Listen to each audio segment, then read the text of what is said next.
Hi, welcome to Kunjoos world.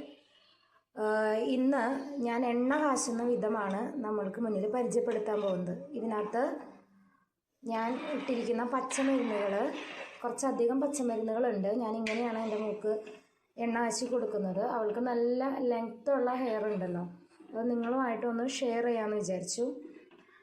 അവൾക്ക് എണ്ണ കാച്ചാനായിട്ട് ഞാൻ ഇതിനകത്ത് ഉപയോഗിച്ചിരിക്കുന്ന ഇൻഗ്രീഡിയൻസ്: പനിക്കൂർക്കയില, പൂവാങ്കുരുന്നില, കൊടവൻ, ബ്രഹ്മി,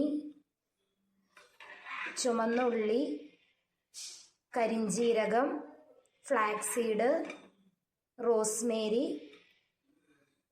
ചെത്തിപ്പൂവ്, നെല്ലിക്ക, നീലാമരി, കയ്യൂന്നി, അതുപോലെ തന്നെ കറിവേപ്പിൻ്റെ ഇല, മൈലാഞ്ചിയുടെ ഇല, പനിക്കൂർക്കയുടെ ഇല, ബ്രഹ്മി. ഇത്രയും സാധനങ്ങളാണ് ഞാൻ ഇതിനകത്ത് ഇട്ടിരിക്കുന്നത്. ഇനി ഇതിനകത്ത് ശംഖുപുഷ്പം വേണമെങ്കിൽ നമുക്കിടാം. അതുപോലെ തന്നെ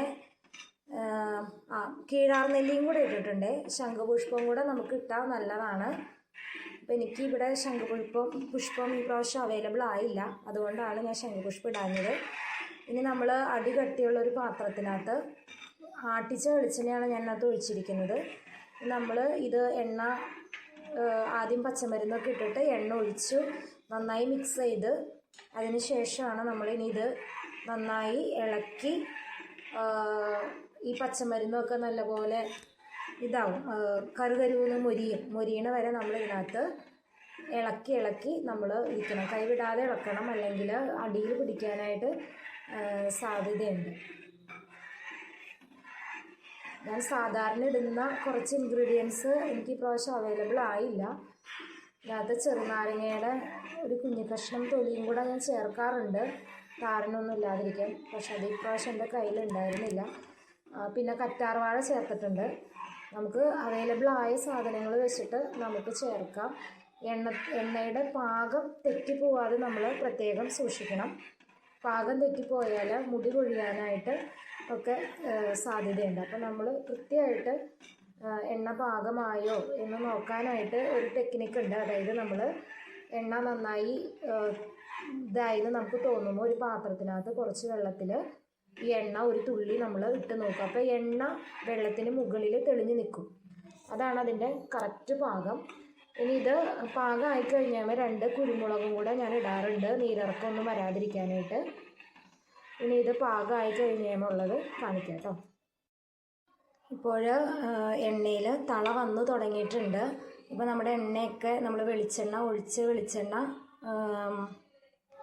നല്ല രീതിയിൽ ഒന്ന് കളർ മാറാനായിട്ട് തുടങ്ങിയിട്ടുണ്ട്.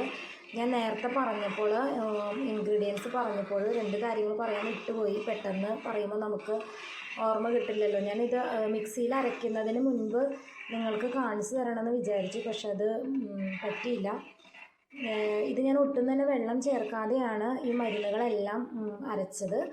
ഇതിനകത്ത് നമ്മൾ വേണമെങ്കിൽ നമുക്ക് വെള്ളം ചേർക്കണമെന്ന് നിർബന്ധമുള്ളവർക്ക് കഞ്ഞിവെള്ളത്തിൻ്റെ കാടി വെച്ചിട്ട് അല്ലെങ്കിൽ കഞ്ഞിവെള്ളം വെച്ചിട്ട് നമുക്ക് ഇതിനകത്ത് അരയ്ക്കുമ്പോൾ ഉപയോഗിക്കാം. ഞാനിപ്പോൾ കറ്റാർവാഴയുടെ ജെല്ല് മാത്രമാണ് അരയ്ക്കാനായിട്ട് ഉപയോഗിച്ചത്. അല്ലെങ്കിൽ വെള്ളം വറ്റി വരാനായിട്ട് നമുക്ക് ടൈം എടുക്കും, അതുകൊണ്ടാണ് ഇങ്ങനെ ചെയ്തത്. ഇതിനകത്ത് ഞാൻ നേരത്തെ പറയാൻ വിട്ടുപോയത് ചെമ്പരത്തി പൂവും ചെമ്പരത്തിയുടെ ഇലയും. ചെമ്പരത്തിയുടെ ഇല ഒരു 5 എണ്ണമാണ് എടുത്തിട്ടുള്ളത്. ചെമ്പരത്തി പൂവ് നമുക്ക് കിട്ടുന്ന അത്രയും മാക്സിമം നമുക്ക് ഉപയോഗിക്കാം, നല്ലതാണ് തലമുടിക്ക്. അതും കൂടെ എടുത്തിട്ടുണ്ട്. ഇനി വേറൊരു ഇതെന്ന് പറഞ്ഞു കഴിഞ്ഞാൽ, നമുക്ക് ഇങ്ങനെ അടുപ്പത്ത് വെച്ച് എണ്ണ ചെയ്യാനായിട്ട് ബുദ്ധിമുട്ടുള്ളവർക്ക് വേറൊരു രീതിയിൽ ചെയ്യാം. ഈ പറഞ്ഞ ഇൻഗ്രീഡിയൻസ് എല്ലാം നല്ല വെയിൽ കൊള്ളിച്ച് ഉണക്കി പൊടിച്ച് നമുക്ക് മിക്സിയിലിട്ട് പൊടിക്കാവുന്നതാണ്. പൊടിച്ച് ഒരു എയർ ടൈറ്റുള്ള ഒരു കണ്ടെയ്നറിൽ സൂക്ഷിച്ചിട്ട് നല്ലെണ്ണയിലോ വെളിച്ചെണ്ണയിലോ, നല്ലെണ്ണയാണ് ഇത്രയും കൂടെ എഫക്റ്റീവ്, നല്ലെണ്ണയിൽ അത് ഇട്ട് വെച്ച് 1-2 സ്പൂൺ നമ്മുടെ ആവശ്യത്തിന് അതിനകത്ത് ഇട്ട് വെച്ചിട്ട് ഒരാഴ്ച വേണം അങ്ങനെ ചെയ്യുമ്പോൾ. ഒരാഴ്ച കഴിയുമ്പോഴത്തേക്കും അതിൻ്റെ കളറൊക്കെ ചേഞ്ച് ആവും. അതിനുശേഷം നമുക്ക് തലയിൽ തേച്ച് കുളിക്കാവുന്നതാണ്. ഇതുപോലെ അടുപ്പത്ത് വെച്ച് എണ്ണ കാച്ചി എണ്ണയുടെ പാകമൊക്കെ തെറ്റിപ്പോകും എന്ന് തോന്നുന്നവർക്ക് ആ മെത്തേഡും ഉപയോഗിക്കാവുന്നതാണ്. നമ്മൾ വെളിച്ചെണ്ണ ഉണ്ടാക്കാൻ തുടങ്ങിയിട്ട് കുറച്ചധികം സമയമായി. ഇപ്പം നമുക്ക് ഇളക്കാനായിട്ട് ഇച്ചിരി കൂടെ ഈസിയായി, മരുന്നുകളൊക്കെ പാകമായിട്ടുണ്ട്. ഇപ്പം മരുന്ന് പാകമായി വരുന്ന സമയത്താണ് ഈ പത വരുന്നത്. ഈ പത അടങ്ങുമ്പോൾ തന്നെ നമ്മൾ ഇത് ഓഫ് ചെയ്യണം.